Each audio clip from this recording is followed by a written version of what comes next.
자기 관리. 많은 분들이 지가 굉장히 좀 자기 관리를 잘하는 사람으로 아는데, 제 제일 큰 고민이 자기 관리 못하는 겁니다. 제가 집중도 못하고요. 말씀드렸죠. 30분 걸리면 돼. 풀 깎는 것도 2시간 결심을 해야 된다고 뭐 이러지 않았습니까? 설교 이게 준비하고 쓰는데 그렇게나 집중이 안 돼요. 그래서 옛날에는 도대체 내가 시간을 어디다 쓰냐 싶어서 한번 15분 단위로 한번 적어봤어요. 그냥 하는 그대로 적어봤습니다. 근데 그때 어떤 연수를 오신 분이 또 이걸 본 거예요. 그럼 다니면서 우리 최 목사님은 15분 단위로 일을 하시더라고. 그게 아니라 내가 자기 관리가 하도 안 돼서 도대체 시간을 어디 쓰나 보려고 그래서 이 점검을 한 건데, 그냥 하나님의 은혜로 여기까지 왔습니다. 그러나 이제 제가 그런 대로 어쨌든 간에 열매는 있으니까 좀 그런 면에서는 약하지만 좀 다른 면에서 자기 관리를 말씀드리고자 합니다. 우리가 목회를 하려고 그러면은 죽기를 결심하라, 이거를 제일 먼저 꼽고 싶습니다. 이를 악물고 이러는 거 그런 것이 아니고, 제가 직장생활 시작할 때, 직장생활할 때 저는 이제 연구직에 있었기 때문에 연구 논문 편수가 굉장히 중요합니다. 여기에 따라서 승진 여부도 결정이 되고, 또 이게 많아야 또 연구 자금을 따올 수도 있고 그렇습니다.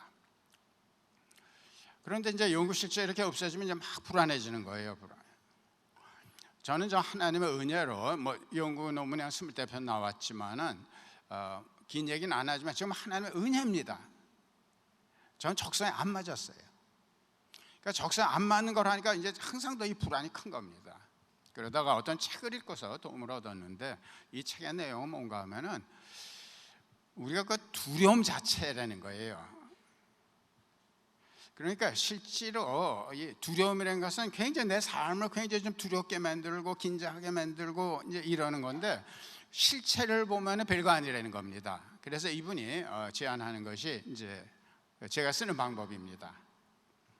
최악의 경우로 상정하라는 거예요. 그래서 이제 그때 제가 했던 거는, 자, 연구 논문이 안 나오면 이제 막 마음이 쪼이고 근데 이러다 어떻게 되지 이러죠. 그러면은 시간을 잡아서 책상에 앉아서 씁니다. 한 2-3시간 정도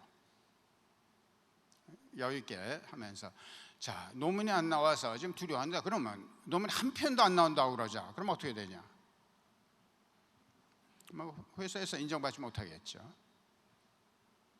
그럼 회사에서 인정받지 못하게 되면 그럼 어떻게 되냐? 잘리겠죠.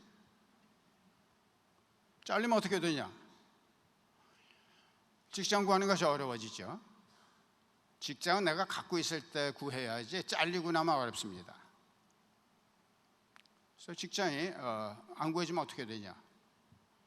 가족들 아내하고 싸우게 되고 자녀들의 존경심을 잃죠. 그 아내하고 싸우고 자녀의 존경심 어떻게 되냐? 궁극적으로는 굶어 죽죠. 굶어 죽으면 어떻게 되냐? 천국 가잖아. 해피엔딩 아니에요.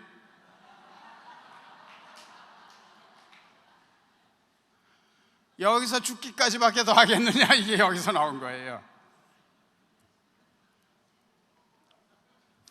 그러는 과정 가운데 직장이 안 어질 리가 없지 이런 생각도 들고요. 이렇게 그러면서 이제 하나님이 그때 말씀해 주세요. 이게 경건의 삶, 이거 막 프리라이팅 하는 거죠. 이게 내가 하나의 음성 듣는 방법으로 개발한 겁니다. 그러다 보면 이제 하나님께서 이렇게 특별히 쓰다 보면 이거 말도 안 되지, 내가 살아있는데 이렇게 말씀하시기도 하시고, 그러면서 내 죽기까지밖에 더 하겠냐? 그러고 나니까 그렇게 걱정거리가 없고, 그러고 보니까 내가 그렇게 두려워한 일이 생길 확률이 의외로 없어. 그래서 여러분 이런 마음을 해야 됩니다. 여러분들이 가족에 정착 못하는 분들이 다 그런 거 아니에요. 가족회 밀다가 어떻게 돼? 장로님 반대하실 거야. 장로님 반대하시면 어떻게 돼? 맨날 부딪혀야 돼. 잠깐 부딪히다 보면 어떻게 될 거야? 쫓겨날 거야. 쫓겨나면 어떻게 돼? 이제 부임지가 없어. 부임지가 없으면 어떻게 돼? 일생 동안 그냥 직장도 못 구해. 그럼 직장도 못 구하면 어떻게 해? 굶어 죽어. 굶어 죽으면 어떻게 돼? 어떻게 돼요? 천국 가잖아요. 천국 가잖아요.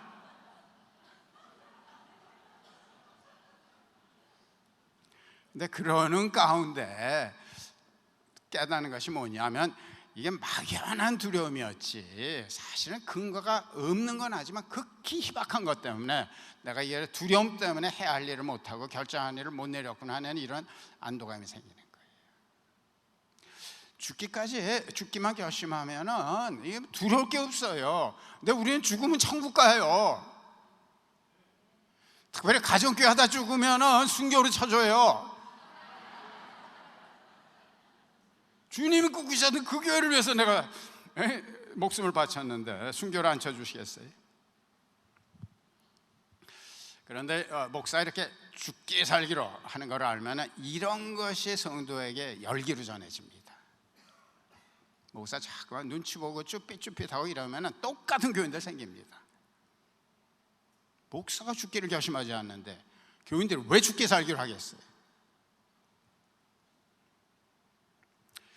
그래서 이런 삶을 살기 위해서는 우리 목사님들의 우리 시선은 천국에 있어야 합니다.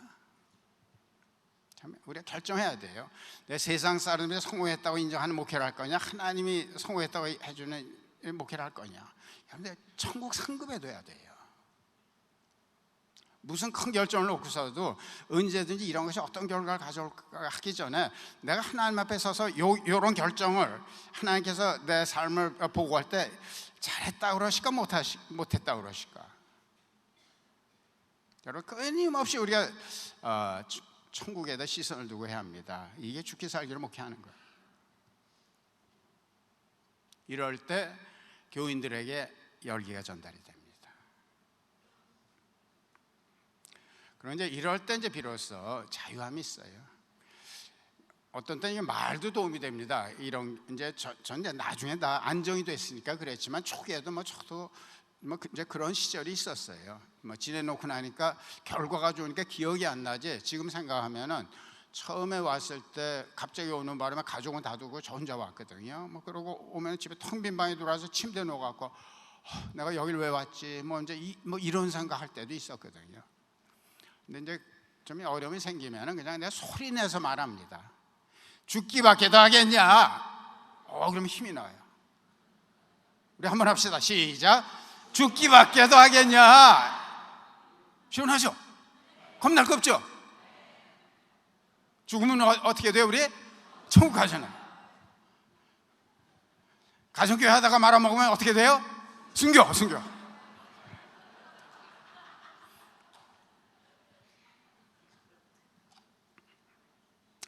자, 이 관리 두 번째, 집중하라. 요새는 집중의 시대입니다. 집중해야 돼요. 가정교회 초기에는 제가 조금 마음이 조급해서 정말 가정교회가 한국교회를 살릴 수 있는 이런 이제 대안이라고 생각이 됐고, 그러기 위해서는 좀 영향력 있는 목사님들을 이렇게 끌어들일 때 가정교회 전파가 좀 잘 되지 않겠나, 인지도도 높아지고 이제 그래서 제가 일부러 접근도 하고 이랬던 적이 있습니다. 이분들은 가정교회 엄청 좋아했습니다. 근데 끝에 가서는 못해요. 그때 했던 분들이 지금 하는 분이 거의 없습니다. 왜냐하면 너무 하는 일이 많은 거예요. 그래서 이제 제가 조언을 드렸죠. 목사님, 우리가 교회가 튼튼해야 합니다. 교회가 우선입니다. 그래서 끝까지 이런 딴 사역을 하지 말라는 것이 아니라 이 가정교회를 튼튼히 세우고 튼튼하게 세워지면 그 튼튼한 터 위에 얼마든지 하십시오. 그러나 5, 6년은 집중하셔야 됩니다. 그러니까 그러겠습니다. 이제 그러고 보면 또 안 하고 있어요. 그러면서 이제 하는 소리가 최 목사님은 한국 실정을 잘 모르시고 이제 이러다가 이제 결국 다 하죠. 아무도 안 합니다. 나름대로 형태는 있습니다. 이름은 가정교회 이렇게 붙이고 있는 것 같지만, 우리 목사님들은 가정교회를 떠나서 우리의 최우선은 나를 담임 목사로 세워주신 교회입니다. 우리의 제일 중요한 것이 뭔가 이걸 아셔야 돼요. 자기 교회가 최선입니다. 그래서 외부 활동은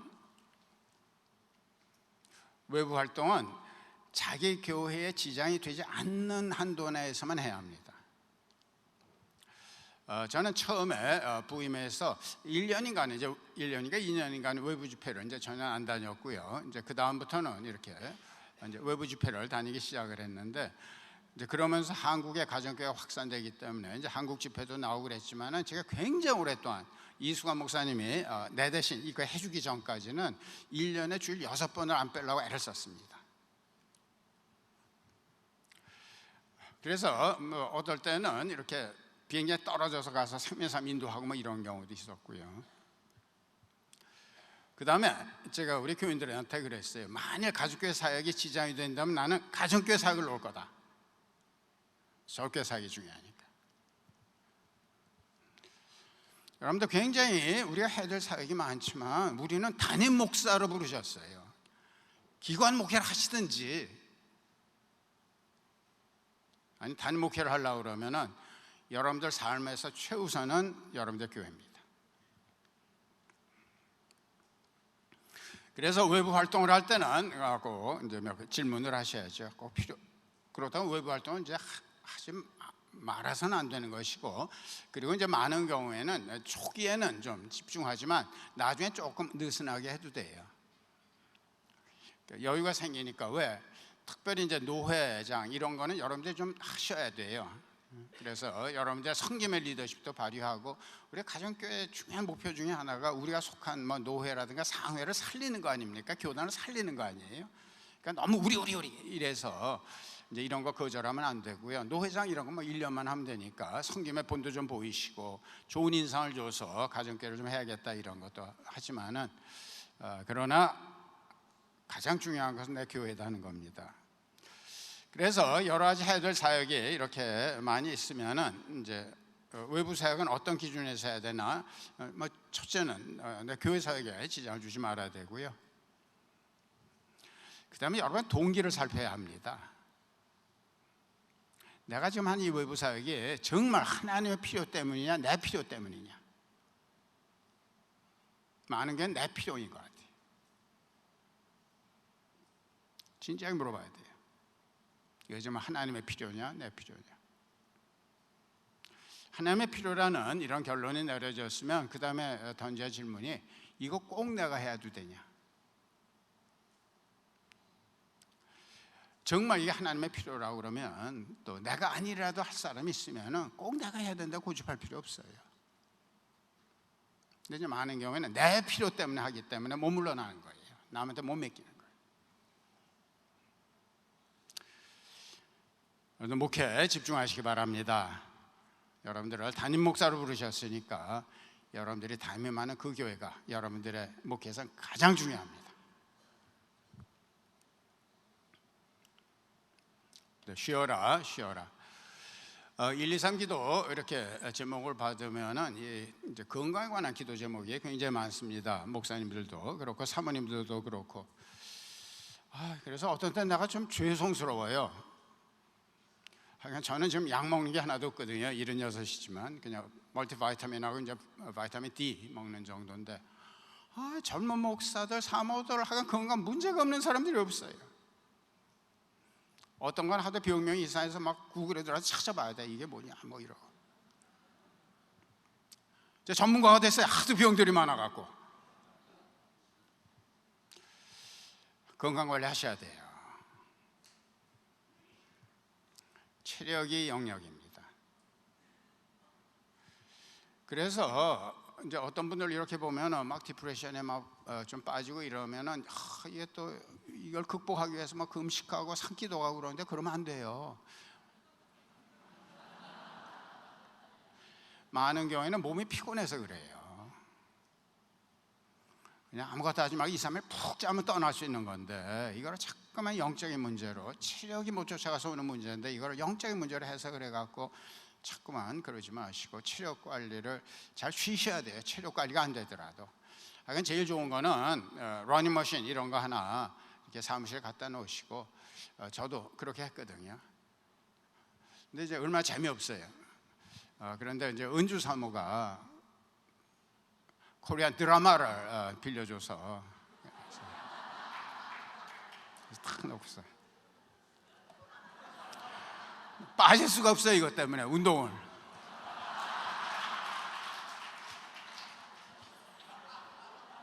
어떨 때는 쉬는 날에도 텅 빈 건물에 사무실에 나와서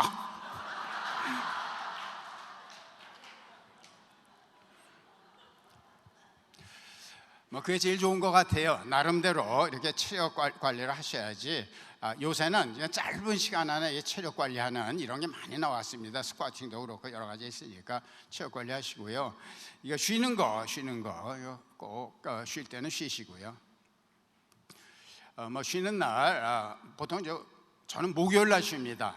이것도 뭐 여러분들 꼭 목요일에 쉬십시오 하는 것보다는 이제 왜 그렇게 한다는 걸 좀 설명을 드리자면은, 어떤 목사님이 연수를 와서 그러더라고요. 추 목사님이 하는 거나 교회에서 벌어지고 있는 일이 이유가 없는 것이 없더라고 그러더라고요. 근데 목요일 날 하는 이유는 제가 월요일 날 쉬니까 주말이 제일 피곤하잖아요. 그래서 제일 피곤한 몸으로 주일을 맞게 되더라고요. 근데 목요일 날 쉬니까 이렇게 딱 회복이 돼갖고 주말을 맞아서 좋더라고요. 그런데 월요일 날 쉬면은 주일날 많은 일이 있었기 때문에 전화도 많이 오고 막 뭐 이렇게 생각도 많잖아요. 그때 쉬어버리면 쉬어지지가 않아요. 그 대신 이제 주일날 굉장히 피곤하니까, 그래서 저는 월요일은 머리 안 써도 돼 행정일을 다 월요일로 몰았어요. 이메일 답신하고 이러는 거 있잖아요. 머리 안 써도 될 일. 그래서 저는 이제 목요일 날 쉬는 거로 지금까지 쭉 해왔고, 이수관 목사님도 이제 제 뒤를 이어서 그냥 목요일로 쉬는 걸 하고 있습니다. 그건 여러분 알아서 하시고, 근데 이제 한 가지 단점은 한국에서는 이제 목사님들 모임이 많은데 다 월요일 날 쉬는데 나만 다 월요일 날 쉬는데 목요일 날 쉬면 이제 모임 갖는 게 조금 어려울 수는 있죠. 이제 그런 건 있지만, 그래서 알아서 하시는 거고, 그래서 저는 이제 쉬는 날 이것만은 이제 철저하게 지켰습니다.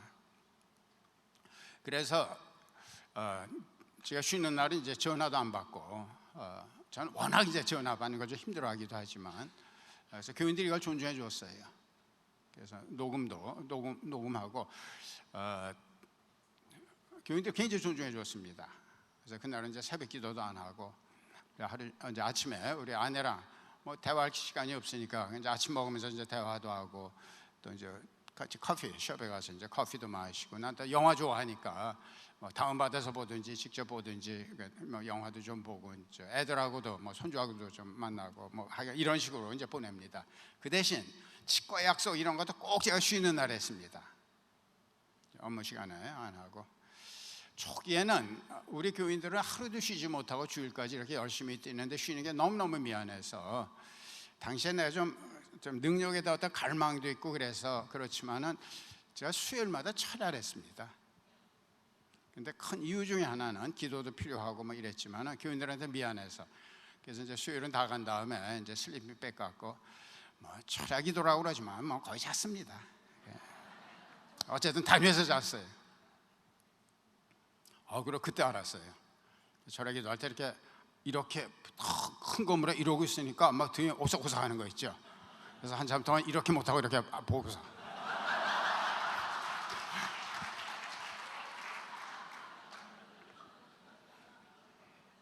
그래서 첫 번 새벽 기도 오는 사람이 들어올 때 왔어요.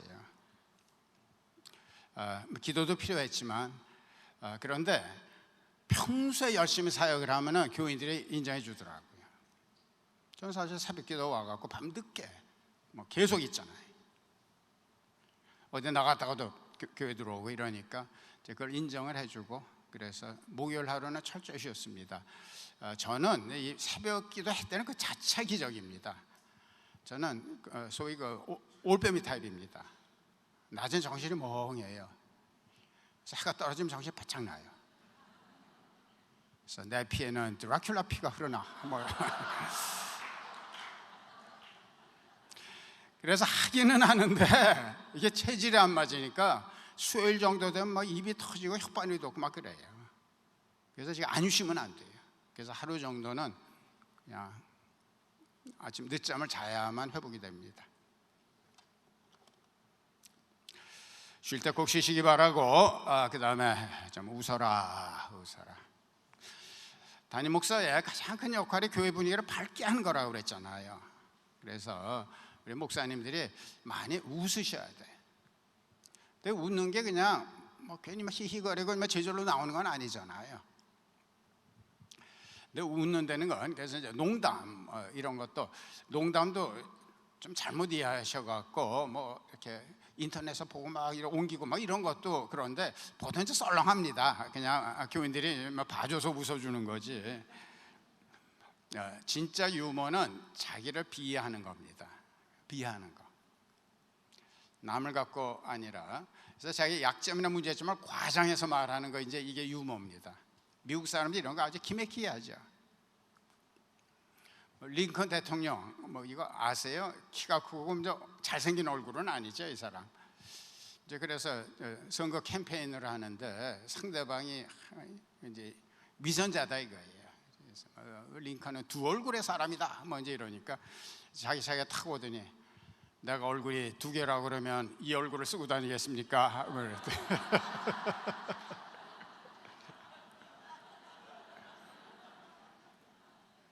그럼 그동안 이렇게 비난했던 것이 그냥 넘어가잖아요. 이거를 심각하게 막 대응하고 이러면서 문제가 생기잖아요. 그래서 이건 조금 좀 센스가 있어야 돼요. 쉽게 되는 것은 아닌 것 같고, 그러나 적어도 이런 것이 뭘 나타내냐면 이건 마음에 여유가 있어야 돼요. 유머도 그렇고 웃는 것도 그렇고. 근데 우리가 왜 여유가 없냐? 믿음이 부족해서 그래. 내가 정말 하나님을 신뢰하고 내 안에 그리스도가 계시고 하나님께서 나와 더불어 한다 하면은 그렇게 썩 긴장할 필요가 없잖아요. 그래서 여러분들이 내가 믿음 가운데 있지 않나 하는 거는 여러분들이 얼마나 긴장하고 있나를 보면 압니다. 여러분들이 지금 바짝 긴장해 있으면은 하나님을 의지하지 않는 겁니다. 믿음 가운데 있지 않는 겁니다. 어떤 삶의 여유, 마음의 여유는 성격이 유해서가 아니라 하나님에 대한 신뢰 때문입니다. 하나님께서 나와 더불어 계시고 하나님이 나 아버지시고 또 내가 정말 또 주님 원하시는 하고 있다는 이런 확신입니다. 가정교회 하면서 오는 제일 큰 장점이 그거예요.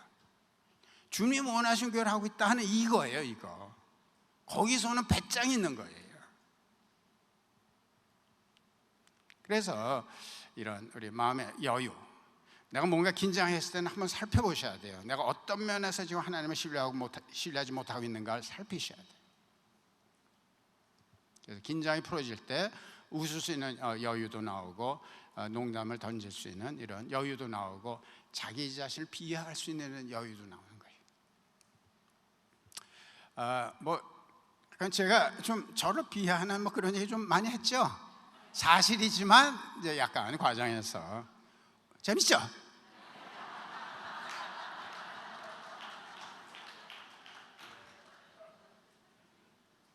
저희 관리 5번째, 책을 많이 읽어라. 여러분들 책은 이제 시작은 성경에서 시작해야죠. 여러분들 딴 건 몰라도 성경의 전문가가 돼야 합니다. 여러분 성경의 전문가가 돼야 하고,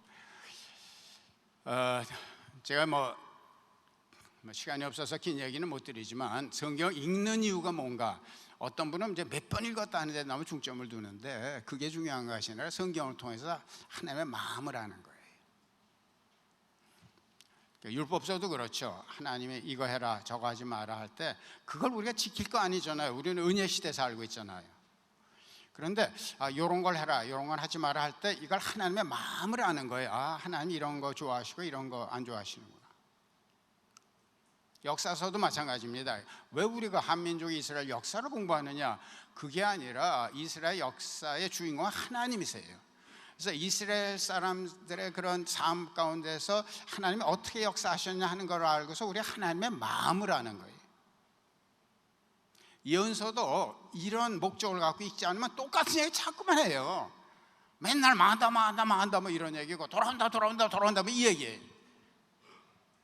근데 이 사람도 하나님의 대변이니까 이런 격렬한 가운데서 하나님의 마음을 아는 거예요.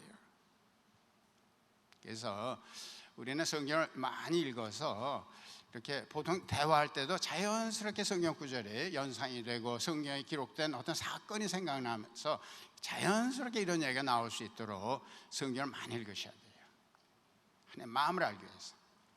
저는 하여간 1년에 한 번 이상 읽는 거로 하고 읽을 때마다 버전을 바꿉니다. 어떤 때는 영어로 읽고 어떤 때 한국말로 읽고 한국말로 읽을 때도 뭐 새번역, 개역, 개정. 저는 캐톨릭이 번역한 공동 번역 뭐 이런 것도 있고요. 번역은 번역이기 때문에 조금 우리가 못 보는 걸 이렇게 그립니다. 영어로 된 것도 뉴 인터내셔널, 킹 제임스도 아주 고대 킹 제임스 버전도 있고 이제 이래서 이제 하나의 마음을 알도록. 그러나 이제 그것만 읽어서는 안 되고 책을 읽어야 됩니다. 왜냐하면 우리는 영원권에서 제자 만드는 거기 때문에 우리가 세상을 알아야 돼요. 그래서 처음에는 많이 읽으세요. 저도 처음에 잡독을 했습니다. 그래서 책을 좀 많이 읽으시고요. 요새는 융합이라 이런 단어 많이 쓰죠. 스티브 잡이 자기는 창의력이 없다 이랬어요. 자기는 융합하는 능력이 있다고 그랬어요. 그래서 저도 이렇게 목회하면서 저는 역사를 좋아하고 특별히 전쟁사를 좋아하거든요. 이런 전쟁 역사가 지금도 이스라엘에 있어서 6.1 전쟁 그걸 관한 걸 제가 읽고 있는데 이런 것이 다 목회에 도움이 돼요. 경영에 관한 책 이런 것도 여러분들 좀 많이 읽으시고 다양한 걸 읽으시고 그러다 이제 좀 나이가 들잖아요. 그러면 이제 고전을 많이 읽으세요. 또 어떤 목사님들 너무 늦게까지 너무 인터넷에 근데 참 많이 읽고 이런 게 중요한 것이 아니라 고전. 저는 이제 캘빈의 기독교 강요를 이제 한번 읽다가 처음에 굉장히 재밌다. 나중에 가서 교회 이런 얘기가 나오니까 재미없어서 그만뒀다. 최근에 다시 한번 읽었거든요. 내가 느끼는 것이 그러면 지구 아래는 신학자는 칼뱅 하나 하면 되겠다 이런 생각이 들더라고요. 플라톤의 리퍼블릭 이런 거죠. 공화국. 그거 보면은 뭐 정치하는 얘기 이 사람이 다 했어요. 그 다음에 나온 건 다 각주예요 보니까. 마키아벨리의 군주론 이런 거 한번 보세요. 이거 얼마나 도움이 되는데요. 그리고 적어도 1년에 한 번은 심각한 신학서를 한 권 읽어야 됩니다. 한 400~500페이지 되는 거 이런 정도는 우리가 하나 읽어줘야 되는 것 같아요. 저는 또 세상을 알아야 되니까 아카데미상 작품 후보상으로 올라간 이런 영화는 이제 반드시 봅니다. 요새는 아주 역겨워요. 다 요새는 동성애자 뭐 이런 게 유행이 돼갖고 정말 요새는 왜 영화를 이런 것밖에 못 만드나 어떻게 이런 것이 아카데미상을 타나 싶지만은 제가 이를 악물고 봅니다. 왜? 어쨌든 세상 사람들은 그게 지금 좋다고 하고 살잖아요. 선교제 가기 위해서는 우리가 선교제 언어를 배우고 문화를 배워야 되잖아요. 그래서 너무 이렇게 한정되지 아니하되 나이가 좀 들면은 다독보다는 정독입니다. 성경 많이 읽으시고 특별히 고전을 많이 읽으시기 바랍니다. 우리가 점점 너무 인스턴트 시대라 스피드가 빨라서 점점 우리 사고가 아주 그냥 얕아지고 있습니다. 그래서 1년에 한 권 정도는 심각한 신학책 하나 읽으시고 고전을 읽으시고 또 세상 거는 너무 소외되지 않을 정도는 이렇게 좀 알아놓으셔서 사역을 잘 하시기 바랍니다. 마치겠습니다.